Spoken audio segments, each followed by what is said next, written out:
Chapter 9. Mrs. Rachel Lynde is properly horrified.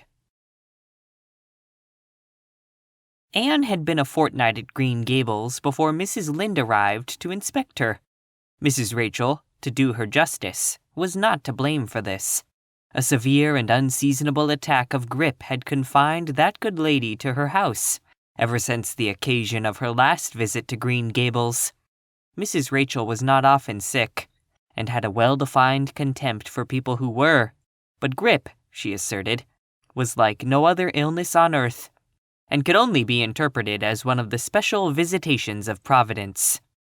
As soon as her doctor allowed her to put her foot out of doors, she hurried up to Green Gables, bursting with curiosity to see Matthew and Marilla's orphan, concerning whom all sorts of stories and suppositions had gone abroad in Avonlea.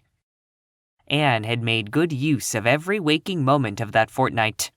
Already she was acquainted with every tree and shrub about the place. She had discovered that a lane opened out below the apple orchard and ran up through a belt of woodland, and she had explored it to its furthest end in all its delicious vagaries of brook and bridge, fir coppice and wild cherry arch, corners thick with fern, and branching byways of maple and mountain ash. She had made friends with the spring down in the hollow, that wonderful deep, clear, icy cold spring.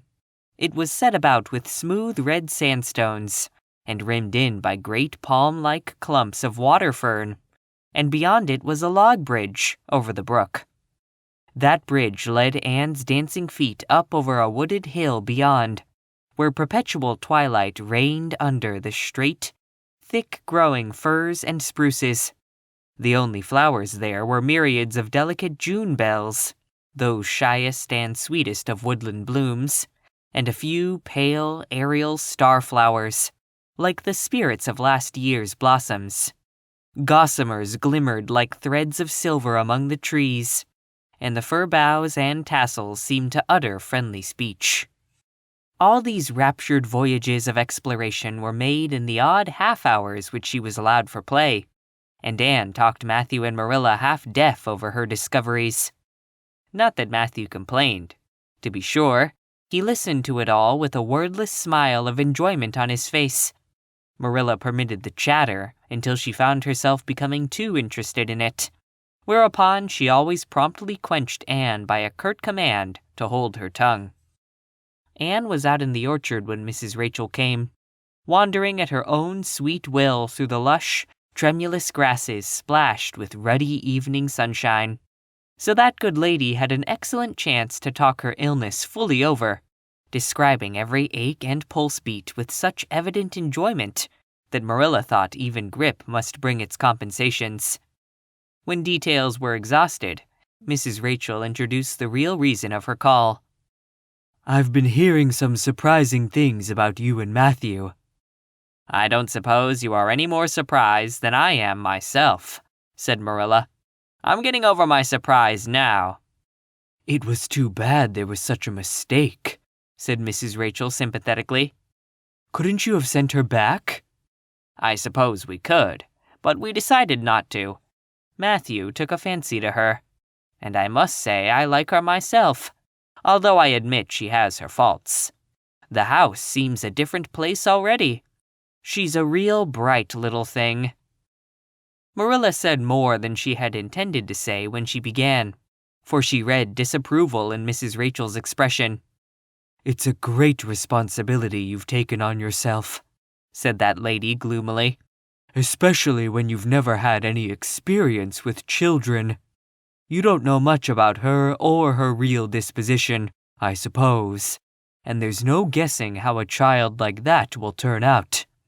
But I don't want to discourage you, I'm sure, Marilla." "I'm not feeling discouraged," was Marilla's dry response. "When I make up my mind to do a thing, it stays made up. I suppose you'd like to see Anne. I'll call her in." Anne came running in presently, her face sparkling with the delight of her orchard rovings, but, abashed at finding the delight herself in the unexpected presence of a stranger, she halted confusedly inside the door. She certainly was an odd-looking little creature in the short, tight, wincey dress she had worn from the asylum, below which her thin legs seemed ungracefully long. Her freckles were more numerous and obtrusive than ever. The wind had ruffled her hatless hair into over-brilliant disorder. It had never looked redder than at that moment. "Well, they didn't pick you for your looks. That's sure and certain," was Mrs. Rachel Lynde's emphatic comment. Mrs. Rachel was one of those delightful and popular people who pride themselves on speaking their mind without fear or favor. "She's terribly skinny and homely, Marilla. Come here, child, and let me have a look at you. Lawful heart, did anyone ever see such freckles? And her hair as red as carrots. Come here, child, I say." Anne came there, but not exactly as Mrs. Rachel expected. With one bound, she crossed the kitchen floor and stood before Mrs. Rachel, her face scarlet with anger, her lips quivering, and her whole slender form trembling from head to foot. "I hate you!" she cried in a choked voice, stamping her foot on the floor. "I hate you! I hate you! I hate you!" A louder stamp with each assertion of hatred. "How dare you call me skinny and ugly? How dare you say I'm freckled and red-headed? You are a rude, impolite, unfeeling woman!" "Anne!" exclaimed Marilla in consternation. But Anne continued to face Mrs. Rachel undauntedly, head up, eyes blazing, hands clenched, passionate indignation exhaling from her like an atmosphere. "How dare you say such things about me?" she repeated vehemently. "How would you like to have such things said about you? How would you like to be told that you are fat and clumsy and probably hadn't a spark of imagination in you? I don't care if I do hurt your feelings by saying so. I hope I hurt them. You have hurt mine worse than they were ever hurt before, even by Mrs. Thomas's intoxicated husband. And I'll never forgive you for it. Never, never!" Stamp, stamp. "Did anybody ever see such a temper?"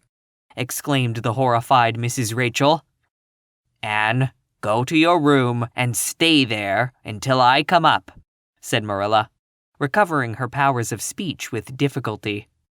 Anne, bursting into tears, rushed to the hall door, slammed it until the tins on the porch wall outside rattled in sympathy, and fled through the hall and up the stairs like a whirlwind. A subdued slam above told that the door of the east gable had been shut with equal vehemence. "Well, I don't envy you your job bringing that up, Marilla," said Mrs. Rachel, with unspeakable solemnity. Marilla opened her lips to say she knew not what of apology or deprecation. What she did say was a surprise to herself, and ever afterwards. "You shouldn't have twitted her about her looks, Rachel." "Marilla Cuthbert, you don't mean to say that you are upholding her in such a terrible display of temper as we've just seen?" demanded Mrs. Rachel indignantly. "No," said Marilla slowly. "I'm not trying to excuse her.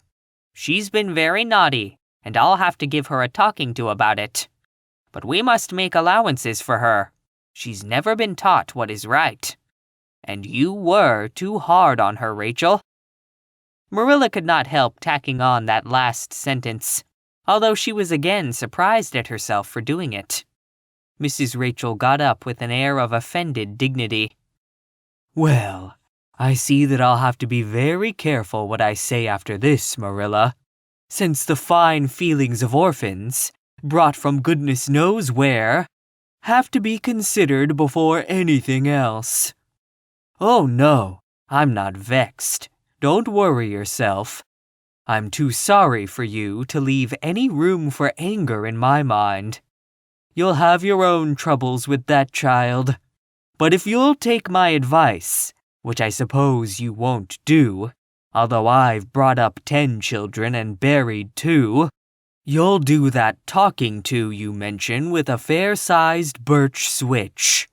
I should think that would be the most effective language for that kind of a child. Her temper matches her hair, I guess. Well, good evening, Marilla. I hope you'll come down to see me often, as usual. But you can't expect me to visit here again in a hurry. If I'm liable to be flown at and insulted in such a fashion, it's something new in my experience. Whereat Mrs. Rachel swept out and away, if a fat woman who always waddled could be said to sweep away, and Marilla, with a very solemn face, betook herself to the east gable. On the way upstairs, she pondered uneasily as to what she ought to do. She felt no little dismay over the scene that had just been enacted. How unfortunate that Anne should have displayed such temper before Mrs. Rachel Lynde, of all people. Then Marilla suddenly became aware of an uncomfortable and rebuking consciousness that she felt more humiliation over this than sorrow over the discovery of such a serious defect in Anne's disposition. And how was she to punish her? The amiable suggestion of the birch switch, to the efficiency of which all of Mrs. Rachel's own children could have borne smarting testimony, did not appeal to Marilla. She did not believe she could whip a child. No, some other method of punishment must be found to bring Anne to a proper realization of the enormity of her offense.